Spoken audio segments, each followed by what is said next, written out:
Did you want to ask me something, Nanette? I'm going to, but I want it to be recorded. Oh. Hello, everybody. It's Nanette Kennedy with Evolution Revolution and Humanities Team. And we're reading Book 3, Conversations with God by Neale Donald Walsch. And we read, 2 weeks ago today, we read chapter 12, which is very long and very beefy, as it were. And we are going to discuss chapter 12 again this week because we didn't even get through the half of. We had a great call last week, did a lot of laughing and talking about things. But Christine, you weren't here last week. The week before, you said you had some questions that you wanted to address. Excuse me, I just had to throw Jessica's mouse for her. Okay. No, I just thought it was a very hard opening chapter, and the way he puts things in such earthly, humble terms, and yeah. And last week I wasn't here because it was a long weekend, Victoria Day weekend in Canada, and this weekend is a long weekend for you. Yeah. So if I had specific questions, I didn't write them down, and but maybe we all, or I still get into my fear states, and especially, well, I think we're living in, there's a lot of stress out there at the moment, but maybe it was about fear. And he specifically talks about fear here. Yep. And what I have to learn to do is when I see myself going in that state, to stop, slow down, go within, and focus on my breath until my nervous system gets calm again. I know that feeling. As an example, yesterday, my 8-year-old granddaughter came to me. She had been on the telephone with her 8-year-old friend. And my granddaughter was hysterical. I said, "What is the matter? What is the matter?" And she couldn't articulate what was the matter because she was so upset. And she handed me the telephone because it was ringing, and I saw that it was the Fort Collins Police Department.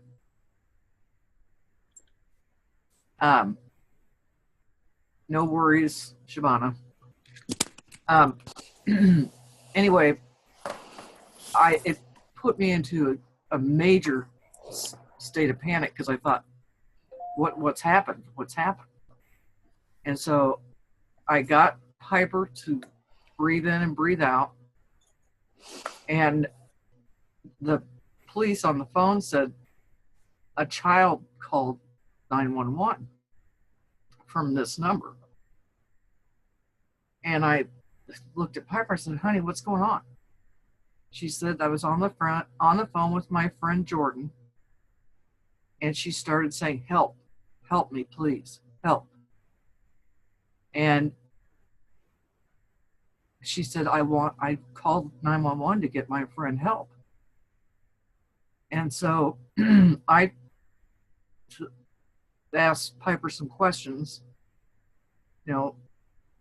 and the policeman was asking me some questions. So I gave the policeman the phone number of the child's where she was talking from. And I asked Piper what their teacher's name was, told the police officer where they went to school, told her we didn't know the last name of this person, didn't know where she lived, but Piper definitely heard the word, "Help me, help me." And I instantly went to fear. I mean, worst possible place. And after I got off the phone with the policeman and got Piper calmed down, and the police said they would do everything they could to try to find this, where this little girl was. And I got Piper completely calmed down, and I told her how proud I was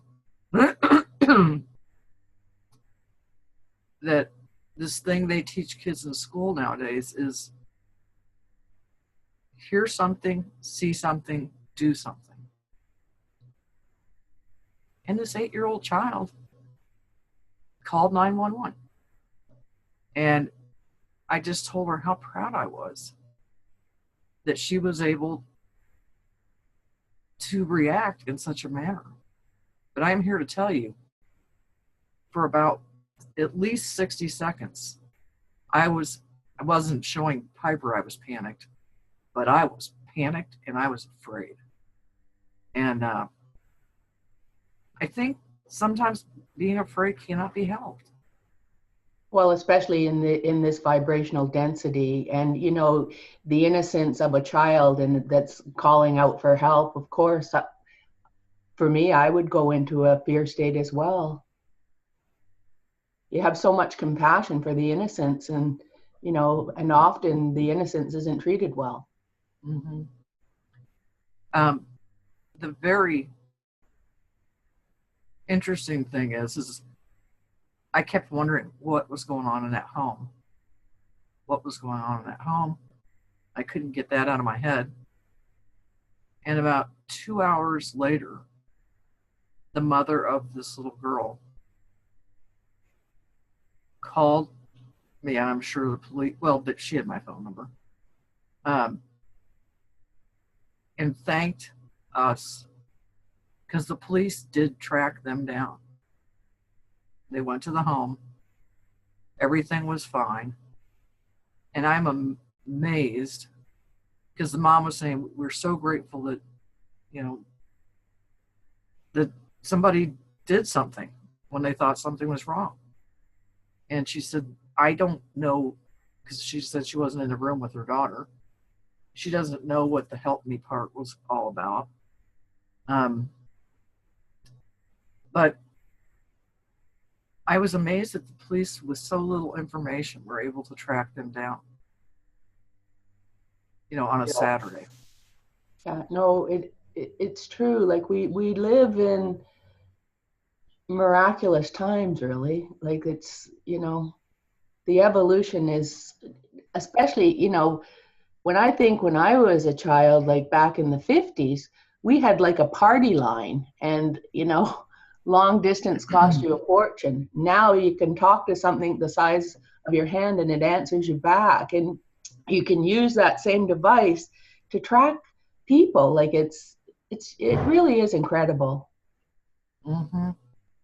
And you make me laugh, Christine, because I could always tell when my parents were talking to their parents, because they didn't live in the same state we did, because they'd be talking really loudly into the phone. Oh, I know. And, you know, there was 5 kids in my family, and we had a party line, and it was a single lady that lived 2 doors up. And, you know, she hardly ever had access to the phone. So finally we had to just get a single party line. Yep. Big important times in those days. Let's see here. Well, I think, you know, if for me on the fear topic, I need to get out of the habit of going to the worst possible place. However, as you point out, that there's so much going on in the world right now that I guess I need to get better at that, but I also need to be easier on myself when I go to that place.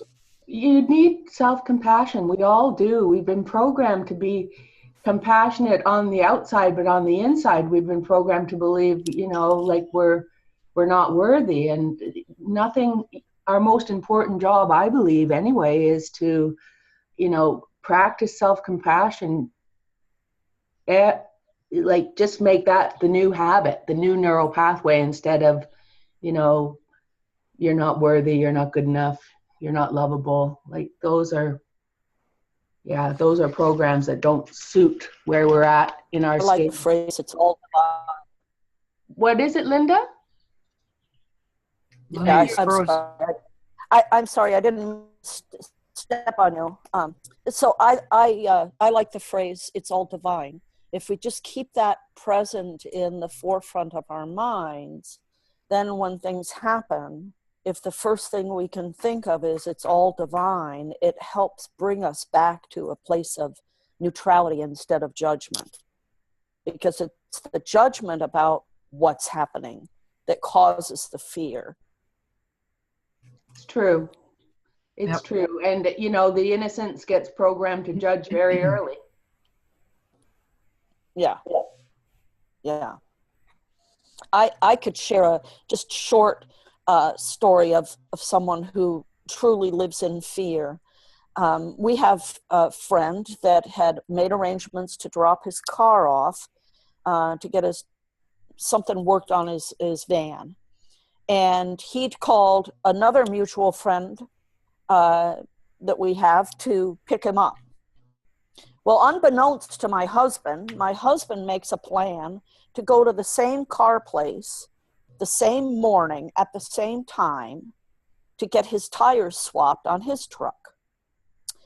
So the friend who's waiting for our other friend is there. And when Paul drives up,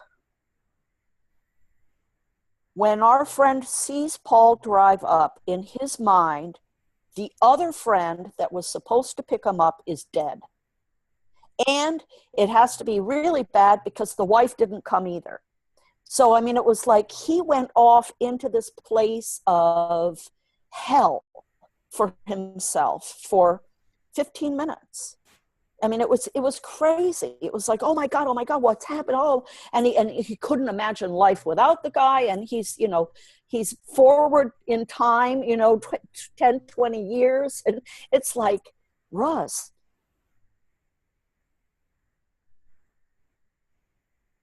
Linda, you might want to turn your video off because you keep freezing up.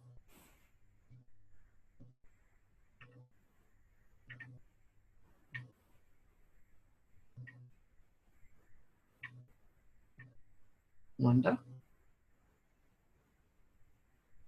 She might have to dial in again. Yep. I know that feeling of that friend of Linda's because I have grown up with so many people that didn't make it. Are you back, Linda? She's still frozen. You might want to ask her to turn off her video now if she can hear you. If you can hear me, turn off your video. I am back. I don't know what happened. It just zoomed, just like boom, gone. Yeah, sometimes if you turn off your video, you'll get better reception because you're still freezing up. Yeah. I am. Yep. Let me. Is that any better? Can you hear me? Way better. Okay.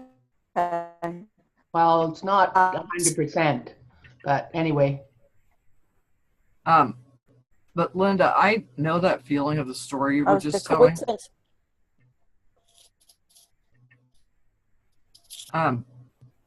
Well, it's that the other guy who was supposed to pick him up had forgotten. And so it was really, instead of it being a horrible thing that was happening, it was actually a beautiful gift from the universe that my husband happened to be there to give this guy a ride because his ride didn't show up. Oh my gosh.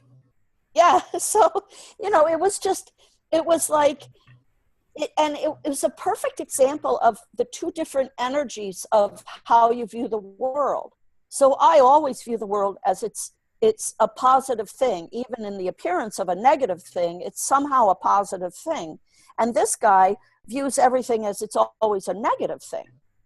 And so he couldn't even see the blessing of Paul showing up to give him the ride because he was still all hung up on something happened to Richard. It's crazy. Well, I have a habit of living like that. I'm much better than I was, um, but I grew up with um, so many people dying. I mean, I probably knew 10 people died by the time I was 10. And so when anybody would, excuse me for a second.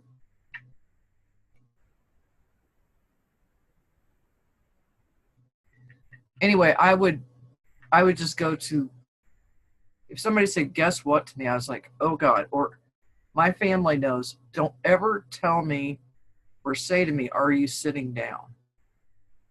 Because that is just a setup for bad news. I'd rather just get it out and say it, and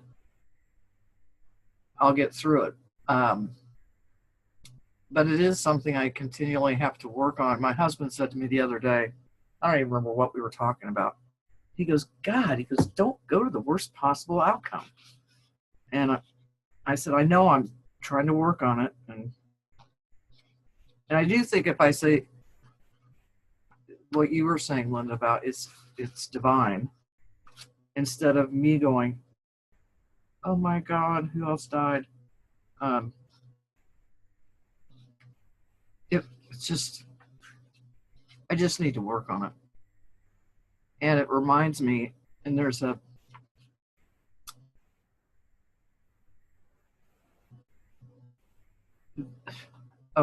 it's a Hemingway. I don't know if it was Ernest Hemingway himself or it was a short story. I cannot remember.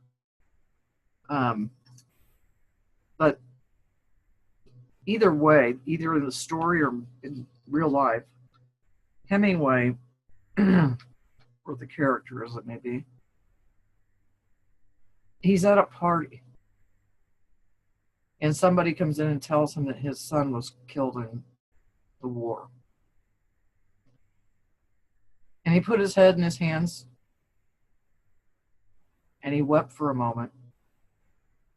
And then he asked this woman to dance. And she had been sitting next to him.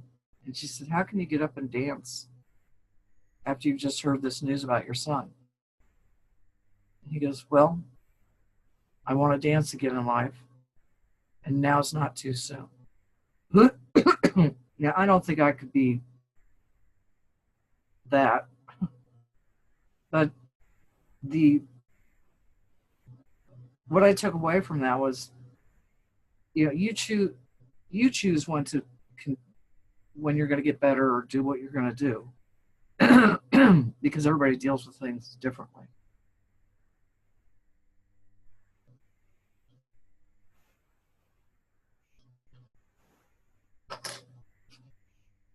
Yeah, I went skiing. Everybody thought that was hard, but it was like I thought about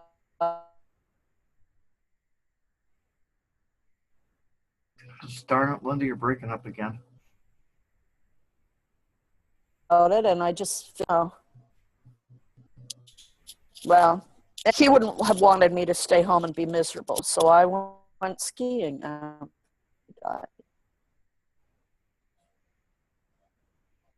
Yep. I think we've all done things like that where it's like, I remember when, I don't remember which person had died. And I was probably a teenager with this experience. And I was just amazed that all these kids were outside in the front yard of the home of where the person died. And they were all playing. And I was like, oh. And I was too young to know what I know now. But what was wrong with the kids playing in the front yard? You know?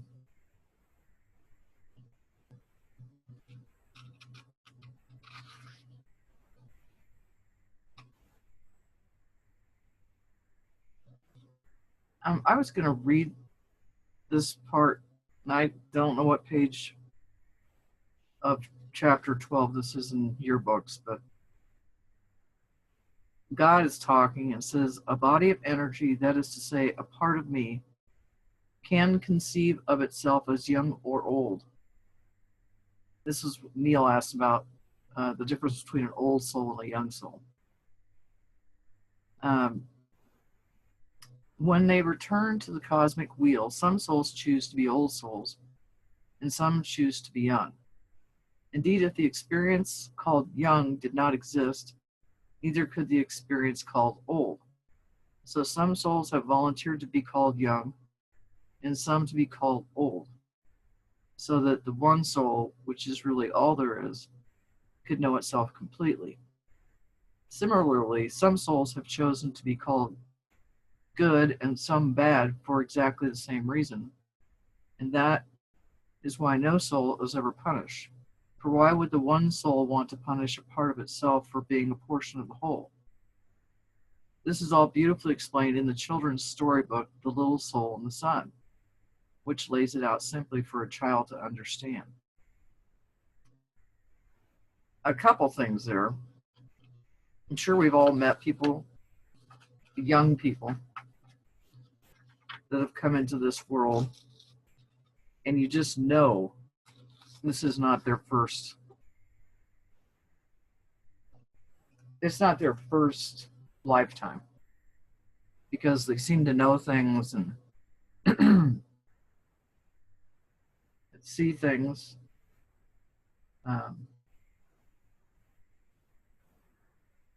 Like my granddaughter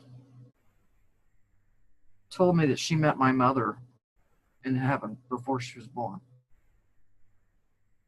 And the really interesting thing about that is I'm not her biological grandmother. Her biological grandmother is deceased and has been for 25 years. But I just said, okay.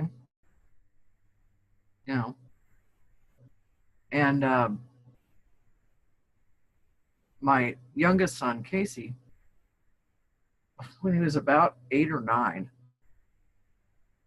and 8 or 9-year-olds have a little trouble with time. They don't really get how it works, which is because they're still innocent, as Christine likes to say.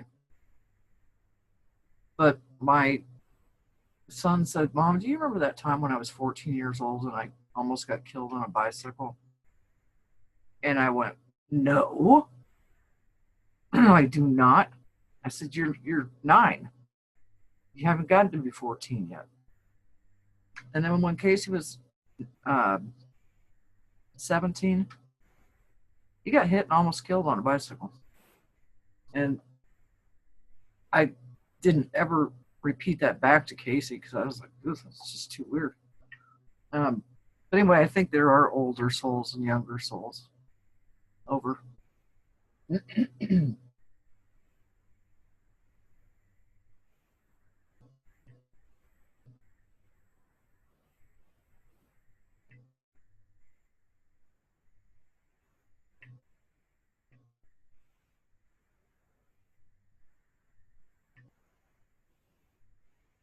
Can you hear me? Yes. Okay.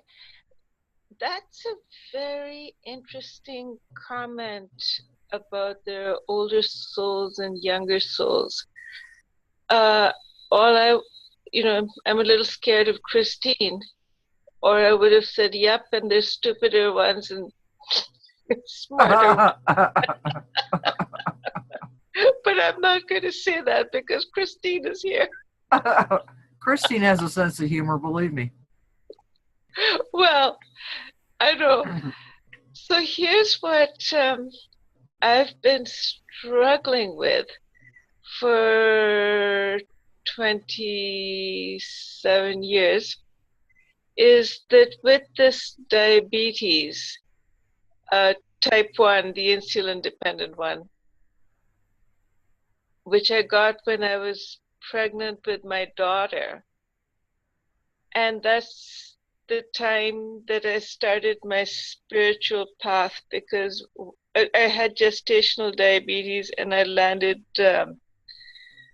in the hospital, and I looked up, and there was a balloon which said, "It's a girl." So I knew that it was a girl, and when I told people, they just argued up and down and sideways that I was wrong. Like, they were determined that I didn't know what I was talking about. But I saw the omen and recognized it. And later, when I started to pass out with the diabetes, I got gestational and then the real thing. I have never, ever learned to look after myself. The harder I try, the worse it gets. And the ambulance trips and how it's disrupted my children's lives and everyone else that I know is nuts. And so I don't think it's a matter of smarts, because I've been to the hospital, I've been to the specialists, I try, and now my diabetes is healing. And it's even worse because the same amount of insulin works much more efficiently. And I'm just thinking that my soul needs these multiple dramas. I can't imagine anything else, and it's not a matter of being stupid. I think that makes sense to me. You resonate. Yes, because when I was reading the part about the young soul, I couldn't resonate with the word young until you just said what you said. That I've come here to look stupid. No, not to look stupid. You're not stupid, Shabana. Yeah. But I put up a good show. Well, that's because you've got a good sense of humor. It's because you have a divine soul, you know, yes. and the divine soul has its path, and you are perfect just as you are. Oh, Christine, you're so sweet. I just love you. Thank I love you. you too, Shabana. But Yep. what do you understand from what I've said? That you've been programmed. We've all been programmed.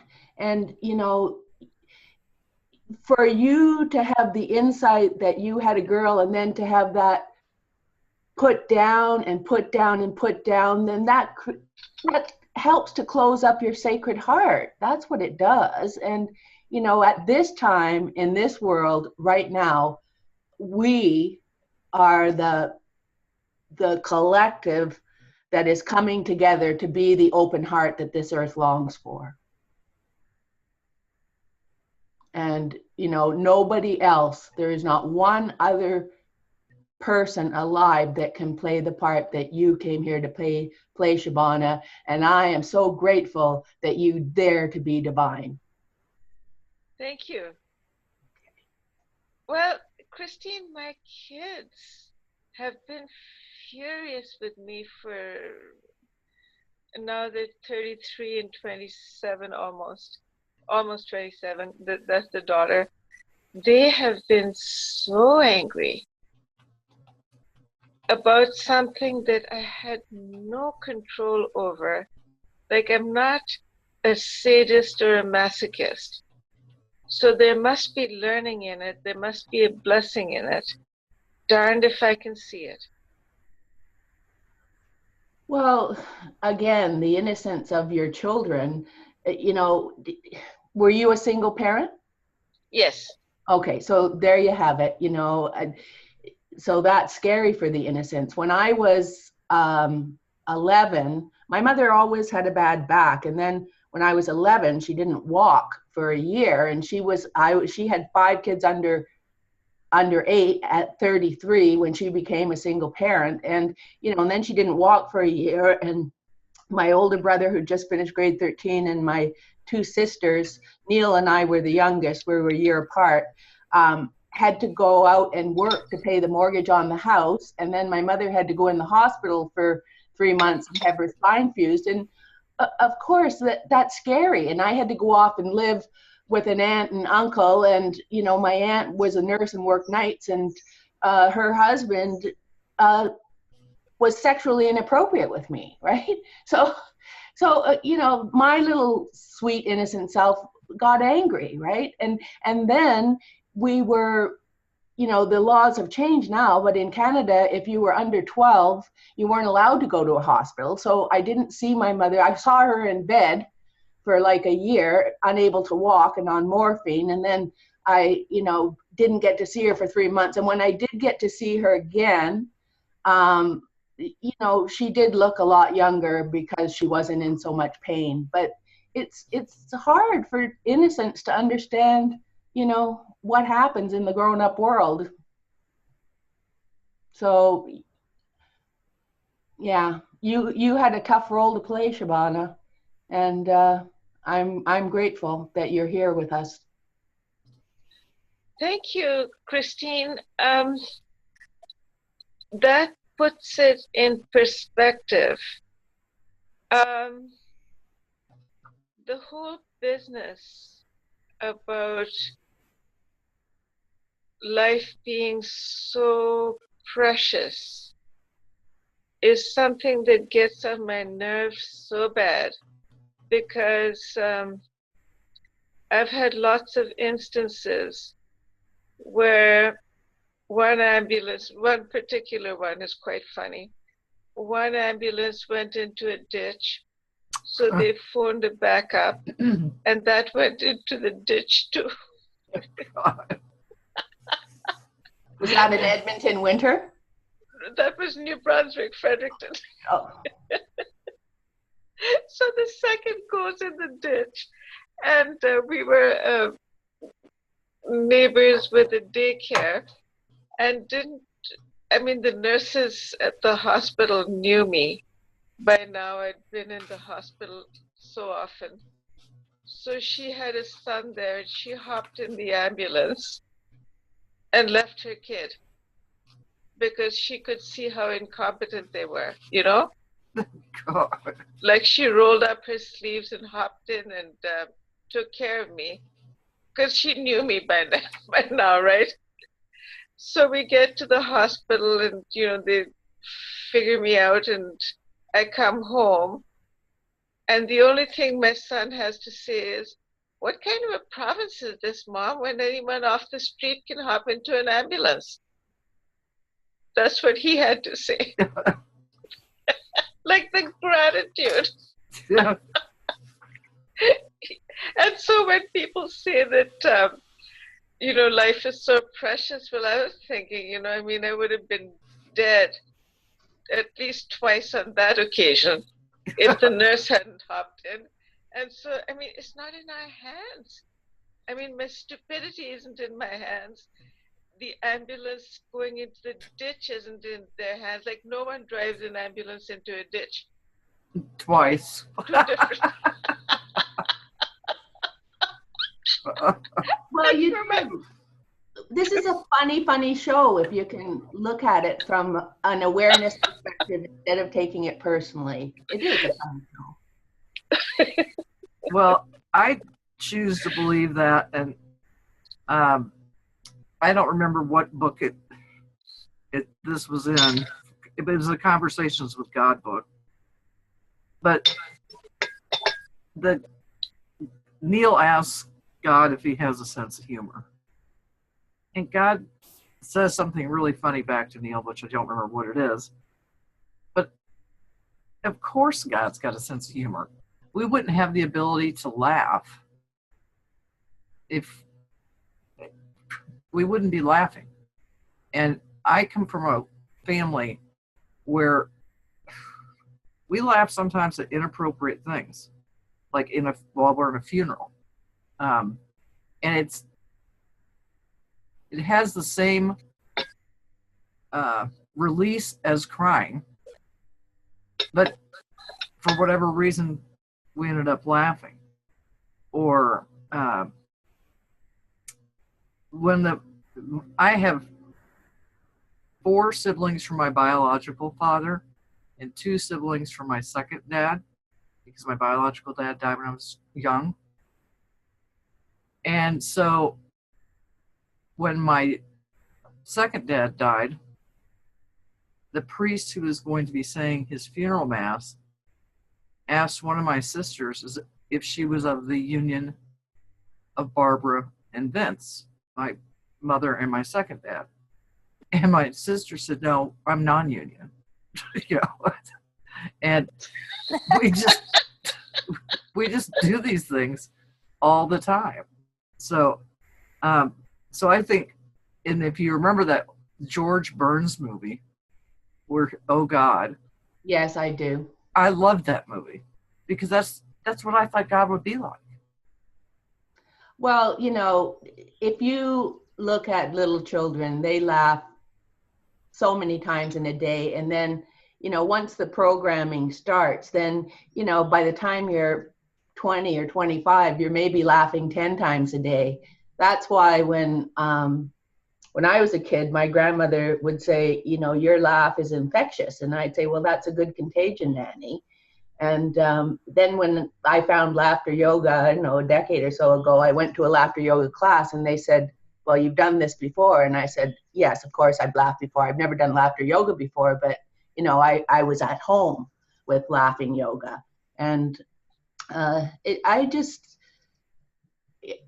think that if you go on the internet, you can look at this father tearing a piece of paper for his little son, and the son is just bursting out laughing, right? Like with each new tear, he's just finding it hysterical. Yep. And laughing is very, very good for you. I know that if you laugh for 3 minutes, it's like doing 10 minutes on a rowing machine. Well, maybe we should start having a weekly 5-minute call of laughter yoga. Yeah, I wanted to do it down at the when we were at the Global Council as part of my thing. But anyway, we did tapping instead, which I also do on a daily basis. I tap my meridians. So laughing. Was I there for that part? Yeah, you were when I did the. I did. Oh yeah. But we didn't have time to do the laughing. But I think that sounds terrible. We didn't have time to do laughing. Well, we had to move on. We had to go back. I don't know. We were late getting my presentation started, remember? Yeah, but I just think it sounds funny that we didn't have time to have laughter.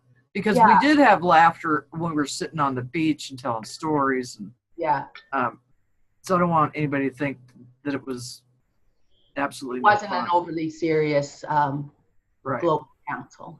Right.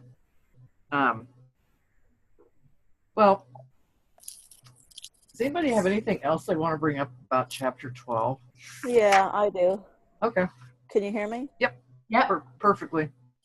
So I think one of the challenges here, and this is based on my experience of how life works, one of the challenges is to remember that our bodies are not us.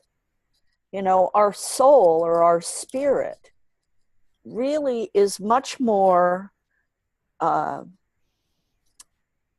individuated than I think than we realize. And I really, in my experience, we have the ability, our spirit or our soul has the ability to just vacate.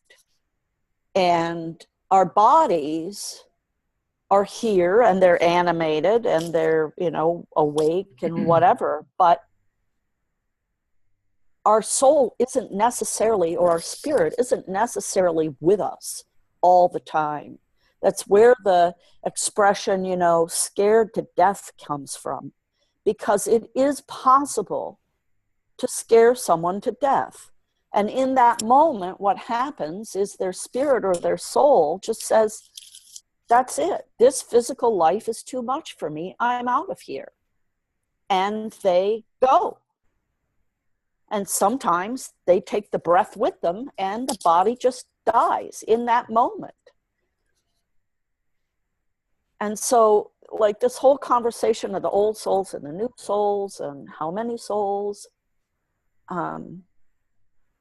it's really fascinating to me, because in my experience and the communication that I've had with God is basically that, our spirit is really completely separate from all of this third dimensional stuff.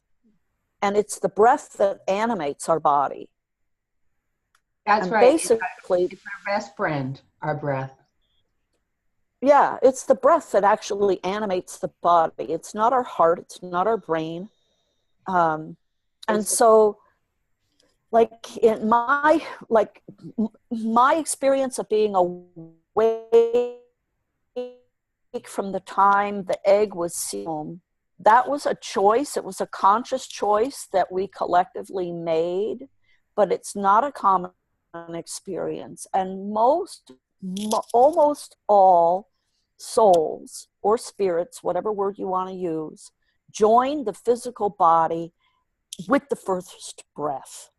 So when the baby takes that first breath is when most spirits come in to join the body.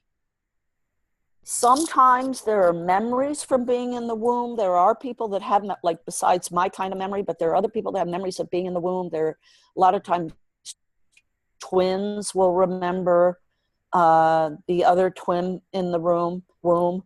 Sometimes that's their spirit or soul with that remembrance, but sometimes it's just cellular, because each cell that makes up our body basically has a spirit of its own, because it knows, each cell in our body knows absolutely everything it needs to know to exist.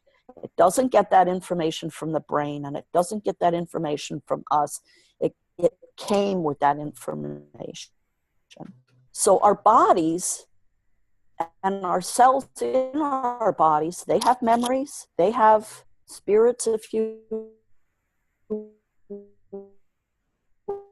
will, of their own. And so, like, you hear about people that were in car accidents, and they might be in a coma, and they might be in a coma for a long time. And we've talked about this before, but their spirit, the reason they're in a coma and they don't come back is because their spirit's somewhere else. Their spirit or their soul is somewhere else.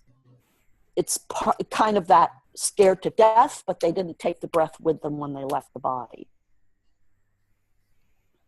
I don't know if any of this is making sense. No, it makes sense perfectly. You know, like my friend Rabea Hayek, he's the founder and visionary behind Do As One Breath, and we tried to get 1 billion people to breathe together as one on November the 11th, 2012, I believe. And, you know, I'm an ambassador of the breath, and he's got a paper that you can download from the site, and it's called Simultaneum, and it talks about your breath. And it, you know, the thing that happens in our culture is that children are not taught the power of their breath, and so they habitually, when they're in a fear state, they breathe shallowly, right?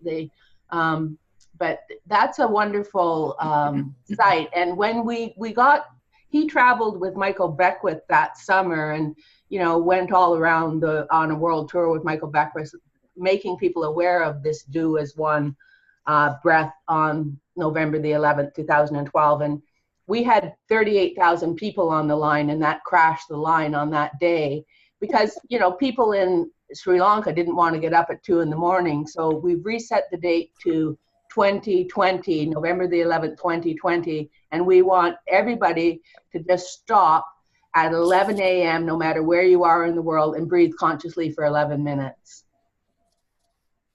That could be the tipping point for, you know, Yep. the flowering of universal consciousness and the sacredness that is life. Yep, I agree with that. And Is that before or after the other? Pardon? I can't hear you, Linda. Is it before? Do you know? It's November the 11th. The elections are usually November the 8th, aren't they? Well, it's whatever that Tuesday is. yeah, So It would just. let me just point check, Linda. I'll look on the internet. It's just, it would be nice to do it. Yeah. In more ways than one. November the 11th, 2020.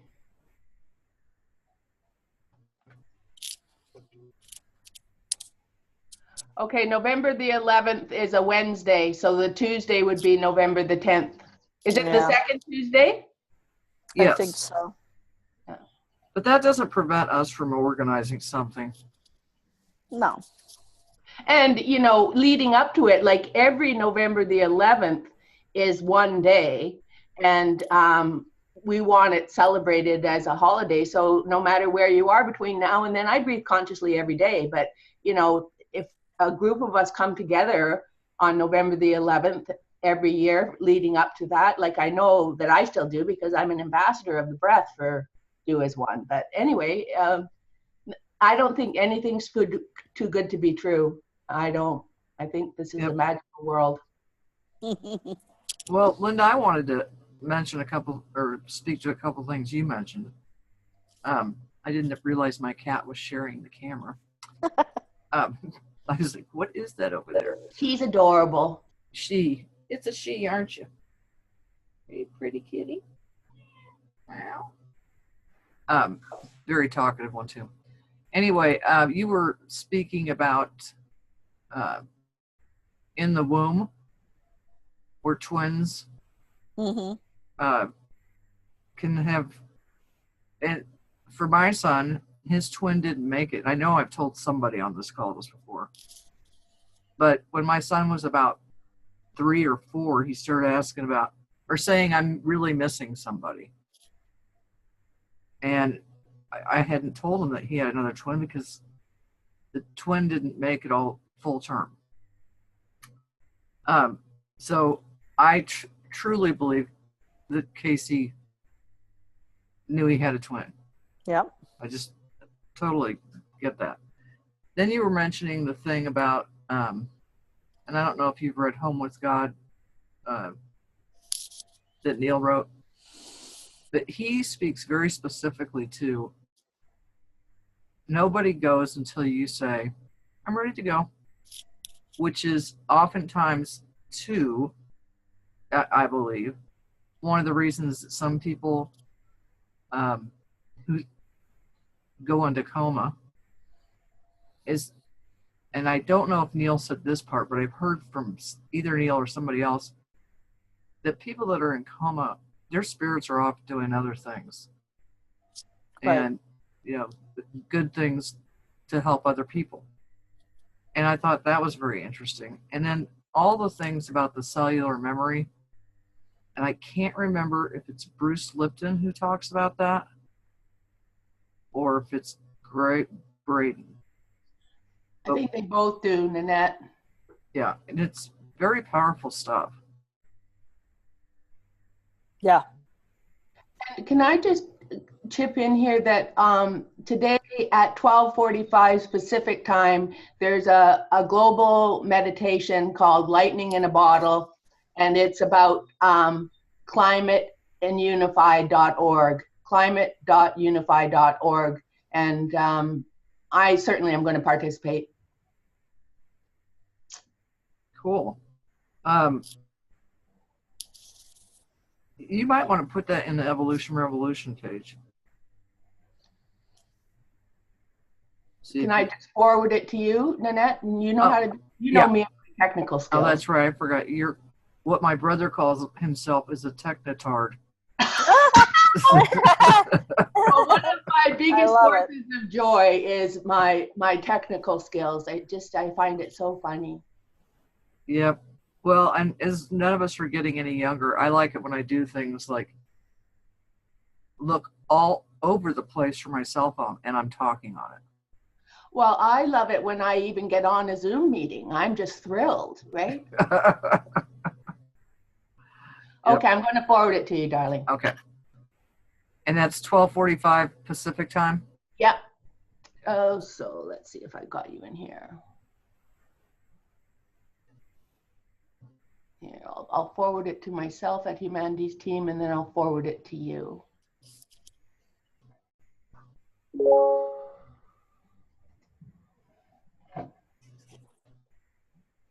I would just really like it if society could become well versed in some of the qualities in this chapter, because the whole argument about abortion, I think, could be reframed and understood in a completely new way if people were to understand that the spirit is not there at that point.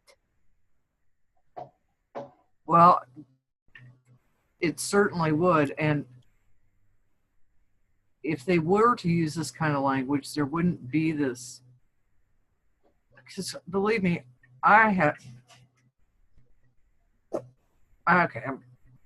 story from the net. I have a niece who's 30, just turned 30. And a couple of years ago, she found out that her second pregnancy, and she was 5 months along when they found this out. The baby had a condition called anencephaly. Yep. And the baby had no face, no brain, only a brain stem. And my niece thought she didn't ever believe in abortion. And so she asked me to decide for her. And I said, honey, I cannot decide for you. I said, but I will support whatever decision you make. And you know how controversial that's considered, like a late-term abortion. And to sit in that clinic with all these people staring on and in judgment, because she was pretty big. And her doctor was so kind. And he just said, this is a rare thing. Doesn't happen that often. But my niece just couldn't imagine going full term. And the doctor said to her, well, your baby's soul's already in heaven. Went back to That heaven. happened to my niece too, and she was, I don't know, 6 months along, and it was something similar, right? Like it was her first pregnancy, and she chose to terminate it, and her mother-in-law sat in judgment of her for years and years and years. But anyway, it's all been healed now, but it's just, you can't be affected by other people's judgments when you follow your heart. Yep. And Nanette, I sent you the thing. Did you get it? Yes, I did. Thank you. Okay, great. So, Linda, I completely get what you're saying, because our language, the words we use, they're going to have to change. And, and there's a difference between having a sense of humor and being silly about words. Yeah. Than there is about the words we use when we try to describe things to other people. Yeah, but when you come back to the premise of it's all divine, in any given moment, it's all divine. Even that trauma of having a deformed fetus and having to make the decision, there was a meaning in there somewhere. And it's not for any of us to figure that out. It's only for the people who were directly impacted by it to figure out. But there was a gift in there somewhere. There was a reason why it happened, because everything's divine and everything happens through divinity. So there should never be judgment. Yes, and there should just be oneness, even of the most heinous, horrible things. That's the challenge. And Linda, I think for my niece, it became, she saw the women should have the rights to their own bodies. She did not used to think that way. But that is one of the divine things that came out of that, is that she lost her judgment against other. She will. Yeah. Hi, this is Anne. Hi, Anne. Hi, Anne. How you doing today, everybody? Good? Pretty Good. It's good. good to hear your So- voice, Anne.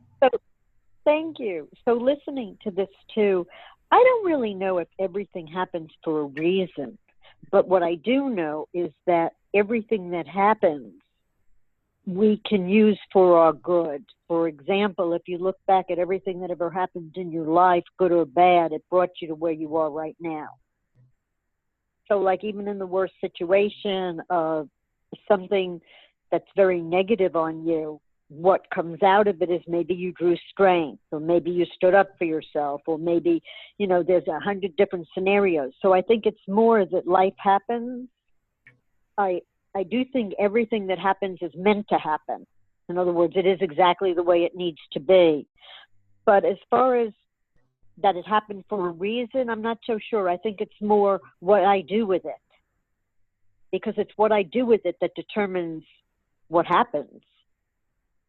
Yeah, you're just mincing words, I think. Yeah, You know. I think so too. I think that it means the same thing. At Okay, least it good. does. At least it does to me. So, But again, perception is such a big part of everything. How we of perceive course it is. things. Of course it is. That's it. Well, thank you.